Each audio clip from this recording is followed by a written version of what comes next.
এই 31 দফা বাস্তবায়নের মধ্য দিয়ে আমাদের এই এলাকার কৃতি সন্তান সাবেক সংসদ সদস্য জনাব এম ইলিয়াস আলীর সন্ধান আমরা পাবো ইনশাআল্লাহ। আজকে এই বিশাল জনসমাবেশ এবং জনর্যালি একটি প্রমাণ করে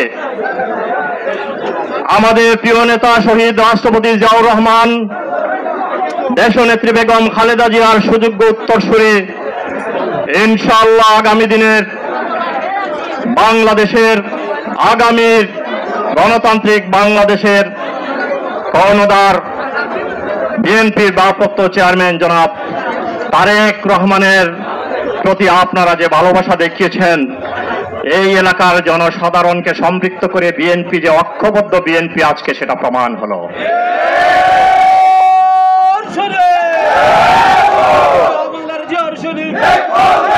বন্ধুগণ, আমাদের সামনে একটাই চ্যালেঞ্জ, সেটা হচ্ছে বাংলাদেশ জাতীয়তাবাদী দল বিএনপিকে তৃণমূল পর্যায়ে ঐক্যবদ্ধ করে দানের শীষের প্রতীককে সামনে রেখে আমাদের প্রিয় নেতা জনাব তারেক রহমান গণতন্ত্রের প্রতীক, এই দেশের স্বাধীনতা সার্বভৌমত্বের প্রতীক জনাব তারেক রহমানের নেতৃত্বে সারা বাংলাদেশে আগামী নির্বাচনে দানের শীষকে বিজয়ী করার জন্য আমাদের সকলকে ঐক্যবদ্ধ করে কাজ করতে হবে। বন্ধুগণ,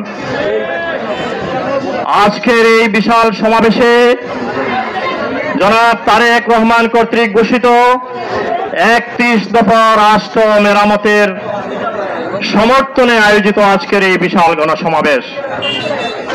বন্ধুগণ, 31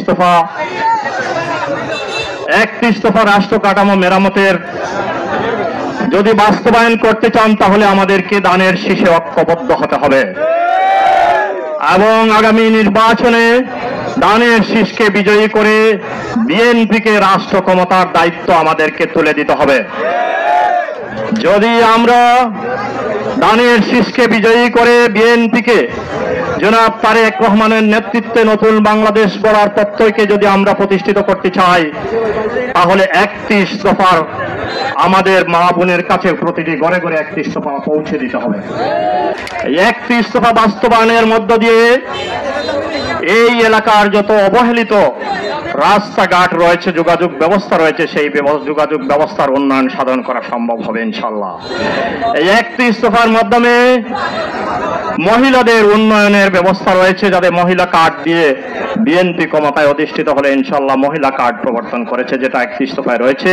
সেই 31 দফার মাধ্যমে নারীর ক্ষমতা এবং নারীর উন্নয়ন সাধিত হবে। প্রতিটি গড়ে উন্নয়নের ছোঁয়া লাগবে।